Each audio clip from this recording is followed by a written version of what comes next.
లేదు. నాకిప్పుడు 90 దాటిందయ్యా. నాకు ఇప్పుడు మాటే ఇప్పుడు మర్చిపోతాను. ఈ ఆలయం ఎప్పుడు నిర్మించారు? ఎంత వ్యయం అయింది అసలు ఈ ఆలయానికి?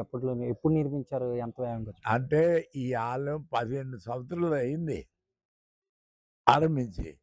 కొద్దిగా మా సొంత డబ్బుతోన ఈ ఎస్టేట్‌లో డబ్బు ఇవన్నీ అమ్మి అన్ని చేసి ఆ డబ్బులతోని అలా కట్టి ఇప్పుడు కంప్లీట్ చేశాను. 4 సం నా 4 6 నెలలయింది.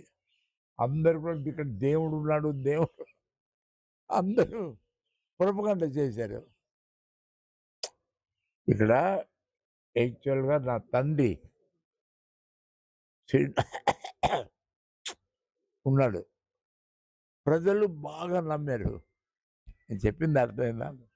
రోజు వచ్చిన వాళ్ళకి ప్రసాదం కొద్దిగా ఇస్తాము. దేవుని దర్శనం చేసి వెళ్తారు. అది మొన్న ఒకేసారి కొద్దిగొచ్చారు. ప్రసాదం ఇచ్చాము. దేవుని దర్శనం చేశారు.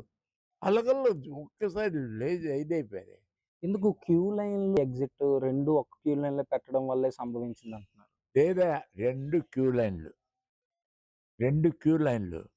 2 దర్శనం చేసి రావడానికి. 2 ఈ జనం లోపల వదలరు. బయట ఉన్నోళ్ళు ఈళ్ళు వదలరు. ఏం చేయదు. పోలీసులు చెప్పలేదు. ఎందుకు అబద్ధం. నేను ముందు నుంచి చెప్పి ఉంటే పోలీసు నాకు తెలీదు గదా! ఏది ఏకాదశి ఏమి నాకు తెలీదు. పోలీసోళ్ళు చెప్పలేదు. తర్వాత పోలీసోళ్ళొచ్చారు. ఇవన్నీ కంట్రోల్ చేశారు. ఇవి జరిగి ఆ టైం అయిపోయింది. మీ మీద కూడా ఏదో కొన్ని సెక్షన్‌లో పోలీసులు కేసులు పెట్టారు. ఏమంటారు దాన్ని? పోనీ నాకేం పోయింది. నేను మంచి కోసం గుడి కట్టాను. గుడి కట్టి నడిపిస్తున్నాను. పోలీసులు కేసు పెడితే నా మీద పెట్టి నాకేంటి చేస్తారు? నేను దొంగలడానా? లేకపోతే ఎవరికి తెచ్చి కొట్టానా? నాకేంటి చేస్తారు పోలీసులు? నాకు తెలీదంట. ఇది ఏదైతే టీటీడీ అదే తిరుపతి దేవస్థానంలో ఏదైతే వెంకటేశ్వర స్వామి ఉన్నారో, అదే రకంగా ఇక్కడ కూడా స్వామివారిని ఆ! ప్రతిష్ఠించారు. సేమ్ 9 అడుగులు 9 ఇంచులు తిరుపతి అక్కడెళ్ళి నేను స్వయంగా తయారు చేయించాను. చాలా డబ్బు ఖర్చు పెట్టి. సేమ్ తిరుపతిలో ఎంత ఉంది అంతే. తిరుపతిలాగే శ్రీదేవి, మహాలక్ష్మి, శ్రీదేవి, భూదేవి కట్టి చేయడం. తెచ్చి ఇక్కడ పెట్టాము.